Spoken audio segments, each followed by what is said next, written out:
était un petit bonheur que j'avais rencontré. Ramassé. Tout en pleurs sur le bord d'un fossé. Ici. On va dire, on est mieux de continuer à faire ce qu'on fait, hein? Pas mal bon pour le...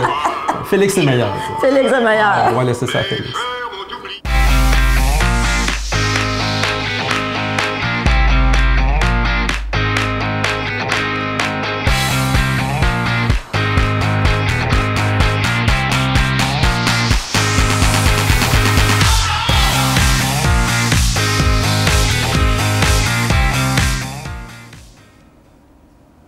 Bonjour et bienvenue à Mastef TV, votre télé inspirante. J'espère que vous allez bien. Je me présente, je suis Stéphanie Milot et je me suis donné une mission. C'est de vous inspirer. C'est d'inspirer 10 millions de personnes au cours de la prochaine décennie à avoir une vie plus satisfaisante, plus équilibrée et à la hauteur de leurs rêves. Et vous savez quoi, aujourd'hui, le sujet dont on va parler, sa contribution, on va parler de bonheur. J'ai envie de vous poser la question, êtes-vous heureux, êtes-vous heureuse? Et on a quelqu'un qui va venir nous parler de ça parce qu'il a écrit sur le sujet. C'est un auteur, c'est un blogueur. Je vous le présente tout de suite, M. Nicolas Sarrazin. Nicolas, merci. Merci beaucoup de T'es-tu l'invitation. heureux, toi, Nicolas? Ben, j'y travaille le plus souvent possible, disons. Tu as écrit d'ailleurs plusieurs livres, se poser les bonnes questions, la croissance illimitée. Tu as écrit Le crapaud et le prince qui ne se trouvaient pas charmants. Donc, c'est sur la confiance en soi. D'ailleurs, on t'a déjà reçu pour parler de la confiance en soi. Tout à fait. Qui suis-je? Mais aujourd'hui, on parle de ton petit traité anti-déprime. Et moi, j'ai envie de te poser la question, c'est quoi le bonheur? À quoi on peut dire « je suis heureux » ? Ah, le bonheur, c'est une question qui nous intéresse depuis Oui, la nuit des temps. Hein? Même ouais. dans la Grèce antique, les philosophes grecs, ils s'accrochaient à la question Ouais. du bonheur, de la bonne vie, qu'est-ce que c'est. T'sais. Bon, évidemment, moi, je ne te donnerai pas la définition universelle. Hein? Le bonheur, ça c'est des émotions positives, c'est quand on est bien, quand on se sent bien avec soi-même, etc.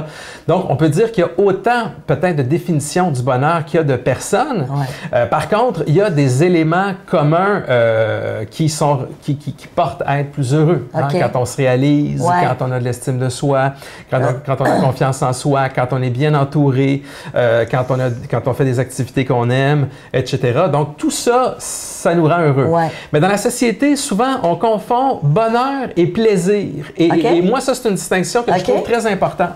Parce que la société de la performance, de la consommation, c'est le fun, il y a ceci, cela, un bon restaurant, telle activité, voyage. Tout ça, c'est très bien. Ouais. Mais souvent, on confond des plaisirs. Donc, un plaisir, c'est quelque chose qu'on trouve agréable, évidemment, mais qui a une durée limitée. Ouais. Donc, notre cerveau, quand on vit ce moment-là, notre cerveau va produire certains neurotransmetteurs qui vont faire qu'on va se sentir bien. Ouais. Des fois, jusqu'à l'euphorie. Hein? Vous avez une super bonne nouvelle, quelque chose que vous attendiez depuis super longtemps. Je suis sûr que les gagnants au Loto 649, quand il y a Trail qui ont gagné, ils ont toute une décharge dans leur cerveau de neurotransmetteurs qui les rendent euphoriques. Ouais. Mais c'est de durée limitée. Ouais. Alors que le bonheur, c'est plutôt un long chemin tranquille. Donc, moi, ce dont je parle dans mon livre et en général, et peut-être ce à quoi aspire tout le monde, c'est d'être plus heureux dans sa vie. Exactement. Pas juste des petits moments intenses, mais vivre heureux de façon plus globale. Ben, c'est justement, ça m'amène à la question suivante parce que je me dis toujours, il y a des gens, puis tu en connais, on dirait qu'ils sont tombés dans le bonheur. Tu sais, sont nés, c'est facile. Il y en a, souvent, les gens, on va les entendre dire, moi, j'ai le bonheur facile. Et il y en a qui vont être aux antipodes, qui vont dire, ah non, moi, là, j'ai pas le bonheur facile. Est-ce qu'on peut dire qu'il y a des prédispositions chez certaines personnes à être plus heureux que d'autres, plus facilement? Tout à fait, tout à fait. Donc, vraiment, il y a un élément sur lequel j'aime bien insister toujours, c'est la part de l'inné, de ce qu'on est, de notre biologie. Ouais. Donc, les gens qui ont le bonheur facile, ils peuvent être très méritoires à bien des niveaux, travaillant, tout ce que tu veux, mais ils peuvent avoir justement plus tendance à produire des neurotransmetteurs qui les rendent heureux, alors que des personnes plus déprimées, qui ont le bonheur moins facile, ben, ils vont avoir justement peut-être des carences de certains neurotransmetteurs justement qui vont les rendre moins facilement heureux. Donc ça, c'est la base. Donc ça, c'est 50%. Ça fait un peu écho aux recherches en psychologie positive. Tu as un 50% qui est relié à la génétique. Ouais. Tu as ensuite l'autre 50%, on peut le diviser en plus ou moins 10% et 40%. Le 10%, et ça va en surprendre beaucoup, c'est notre environnement, c'est tout notre contexte de vie. Donc, c'est surprenant. Les gens, souvent, ils croient que s'ils ont tel type de maison, qu'ils font telle affaire, qu'ils ont tel type d'emploi, qu'ils sont...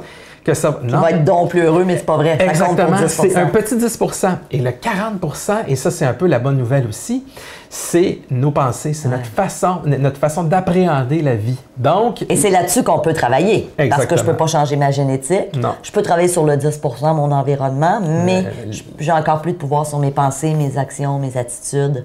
Qu'est-ce qui nous rend malheureux? Parce qu'évidemment, il y a des trucs qui nous rendent malheureux. Tout à fait. Donc, autant on peut se concentrer, pour moi, le bonheur durable, on peut se donner ça comme objectif. Ouais. Puis, il y a deux voies. Il y a un peu ce que tu disais, là, se concentrer sur ce qu'on peut changer et améliorer les choses qu'on peut, se donner le bonheur comme objectif. Et l'autre côté, c'est ce qui nous rend malheureux. Hein?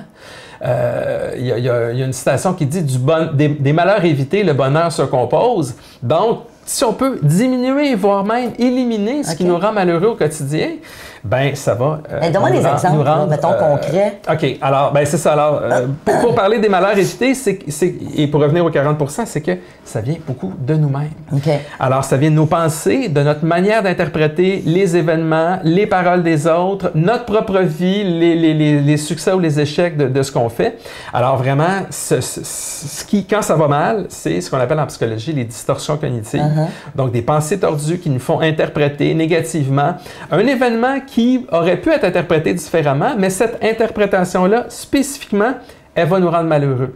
Puis ces distorsions-là, elles découlent du fonctionnement normal de notre cerveau. Tout le monde en fait, mais la bonne nouvelle, c'est qu'on a tous aussi la capacité à en prendre conscience et à les stopper net et à les remplacer, pas juste en claquant des doigts, mais il y a tout un processus pour combattre ces distorsions cognitives. Mais quand tu dis tout le monde en fait, j'imagine qu'il y en a qui en font beaucoup plus. Tout à fait. Que d'autres. Puis même les études démontrent que quand on est dépressif, les gens en dépression font beaucoup plus de distorsions cognitives et par définition, les gens en dépression sont malheureux, d'où le titre petit traité antidéprime, parce qu'en combattant ces distorsions cognitives-là, ben, on apprend à les éliminer et là, on se donne du pouvoir sur notre vie pour changer les choses. Fait que dans le fond, tout part de nos pensées.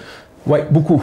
Donc, ça part de nos pensées. Émotions, c'est ça. Nos pensées vont avoir une incidence sur nos émotions. Donc, exemple, la personne qui se pense toujours vaincue avant de commencer, qui pense qu'elle réussira jamais, qui pense que la vie s'acharne sur elle. Donc, tout ça, ce que tu dis aux gens, c'est attaquons-nous à ces pensées-là. Exactement. Apprenons à les identifier, à les débusquer et ensuite apprenons à les combattre et ça peut vraiment faire toute la différence. Fait que c'est d'écouter notre petit hamster, notre petite cassette, là, dépendamment comment on appelle ça, notre discours intérieur, pour être en mesure de le modifier. Exactement. Et ça, c'est notre 40 % oui, notre 40 % qui peut faire une... Parce que sur lequel on a du pouvoir. C'est ça, puis des fois, le 50 % n'est pas si pire non plus. Fait que tout ça mis ensemble, puis le 40 % va avoir une incidence sur le 10 % qu'on peut changer aussi. Bien, on va peut-être améliorer nos conditions de vie. Donc, tout ça...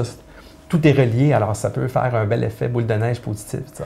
Nicolas, tu as plein de stratégies que tu vas nous partager pour être plus heureux. Parce que je suis tout à fait d'accord avec toi. Moi, je dis toujours, c'est le but d'une vie. Tu sais, t'es ici pourquoi? En bout de ligne. Exactement. Parce que tu veux être heureux. Je dis souvent, tu veux avoir un enfant parce que tu penses que ça va te rendre heureux. Tu veux tel type d'emploi ou partir en affaires parce que tu penses que ça va te rendre heureux. Tu veux plus d'argent parce que tu penses que ça va te rendre heureux. Bon, c'est pas nécessairement des recettes miracles, ceci étant dit. Oui. Mais non. On est d'accord? Ça. Mais il y a des stratégies pour être plus heureux. Donc, évidemment, ce que je te propose, on va aller plus loin dans la prochaine entrevue. Si les gens veulent lire tes livres, tu as un blog aussi, on peut te retrouver sur nicolassarrazin.com. Exactement. Et là-dessus, tu as plein de livres qu'on peut télécharger gratuitement.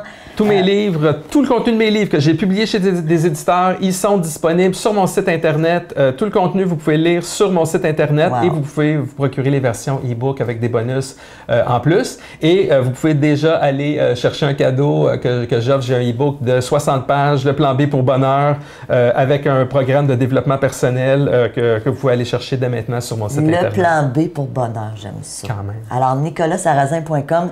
Si vous êtes membre premium, tout de suite, allez voir notre entrevue. On va vous partager des trucs pour être plus heureux. Pas personne qui peut dire non, je veux pas être plus heureux. Non, moi, je suis assez heureux. Non, moi, je suis correct. Je suis rendu là. Non. Alors, si vous n'êtes pas membre premium, par contre, qu'est-ce que vous attendez? C'est ça la mission de Mastef TV, de vous donner des entrevues inspirantes. Et évidemment, en devenant membre premium, vous avez plein de contenu exclusif juste pour vous, les membres.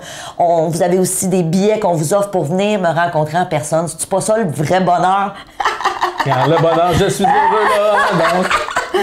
Merci infiniment, Nicolas, pour les membres de Mastef. Merci du fond du cœur. Si vous aimez ce que je fais, parlez-en. J'ai besoin de vous. On veut contaminer la planète pour que les gens soient plus heureux. Merci du fond du cœur et on se voit dans une prochaine entrevue. Salut!